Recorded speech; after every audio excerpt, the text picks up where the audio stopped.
really have a really wide palette of visual effects.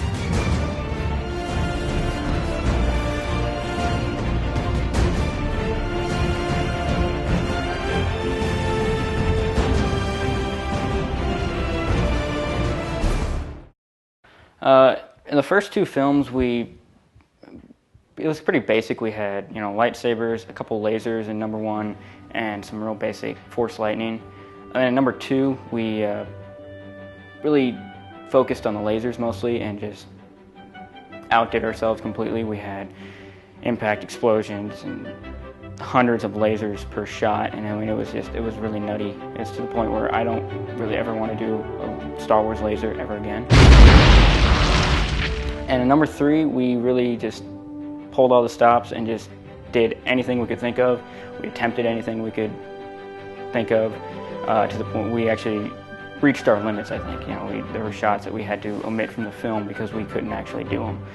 But I mean, it was anywhere from the lasers we saw in Movie Spoof 2 to way more lightsaber action to a Priori Incantatem parody from Harry Potter and the Goblet of Fire.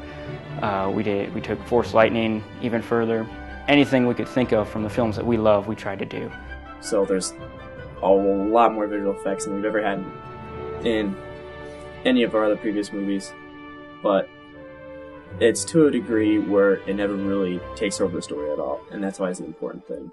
The big sequence that I think the big two sequences that a lot of people talk about with Movie Spoof 3 is Priori Incantatem sequence from Harry Potter, which was basically we have Mario doing Force Lightning on Ares, and then Zeus comes in, throws what I've always said was an Avada Kedavra curse. I don't think Joe ever acknowledged officially what he was doing, but he basically throws the curse at him, and we have him clash in the middle, and basically tried to emulate the Priori Incantatem sequence from the end of Goblet of Fire.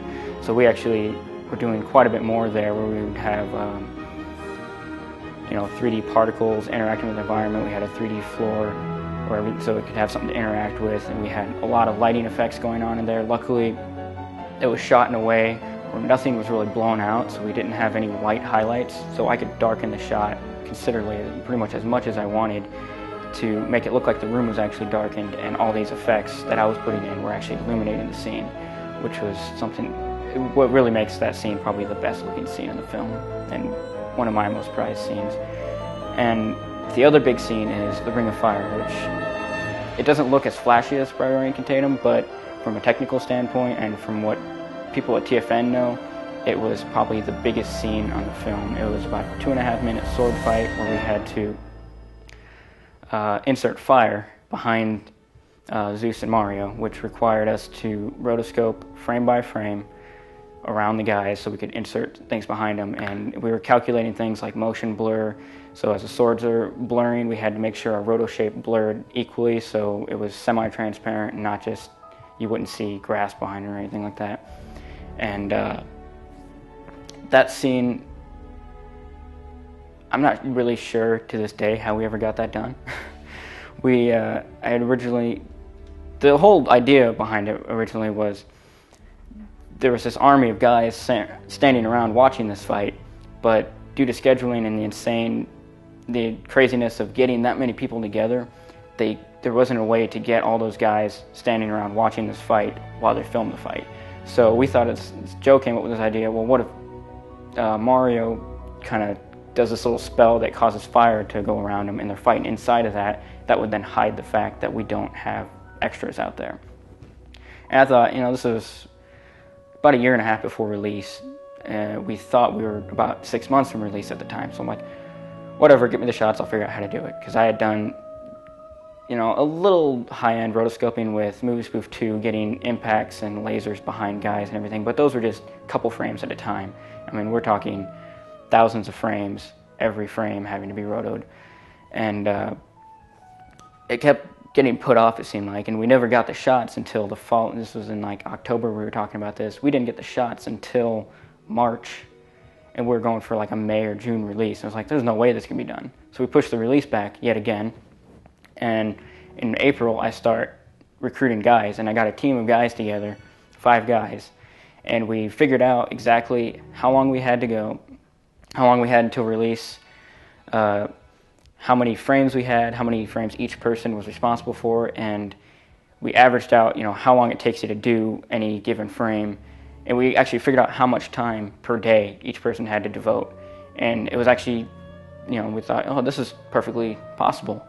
But then, as time went on, we started losing guys one at a time. Just one guy would drop out, next guy would drop out, have to redistribute all the shots, and it basically got down to me and one other guy, Camden Pike, who was a godsend for me. I mean, I emailed him the day that I lost the last guy, and I said, we're the last two on this project. I need you to stay in this with me. And he said, let's do it. So we were like, okay, we're going to kick some ass on this sequence. So we basically divided the thing in half, and I think Camden had a few extra seconds worth of footage to roto, because on top of rotoing for me, I had to track everything and composite everything myself. And it was really nutty. I mean, most of that sequence was finished in the last month or so. I mean, we were pulling 36-hour days at a time, and it was, even the release day, I had been up for around 30 hours. I had actually been working all night the night before on the Ring of Fire, sent the shots off to Joe, I then walked out the door to drive to the premiere. So I have shots sending to Joe over AIM while I'm driving to Sioux Falls, just praying that my internet doesn't die or something. Luckily it did not. Well, the previous films, it was a lot working with a really big group of guys and really trying to micromanage yourself to say, keep track of who has these shots, who has these shots, and who has these shots, and between 12 to 15 different people, which can become very tedious. The big thing is I really took on a more official role as a visual effects supervisor.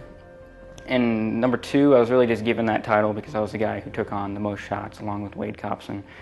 And I really did nothing to warrant that title other than I did the most shots. I don't remember the total shots that I did myself, but it was about 125 shots across the whole film. And in number three, I took on an actual role of visual effects supervisor where Joe originally started giving me all the visual effects shots, and it was my job to go out and find artists to do these shots and let them know what Joe wanted, and I was really actually supervising what was going on the visual effects side. And I even set up a private forum it was originally just a forum for my friends and I created a Movie Spoof section where it was a secure, password-protected area where all the visual effects artists could meet and discuss shots, and we could distribute shots. It didn't take off the way I'd like to, but it really helped quite a bit, and Joe really appreciated that and actually gave me the additional title of co-producer because I was doing so much to try to keep the film going and get everybody interacting a lot more than Movie Spoof 2.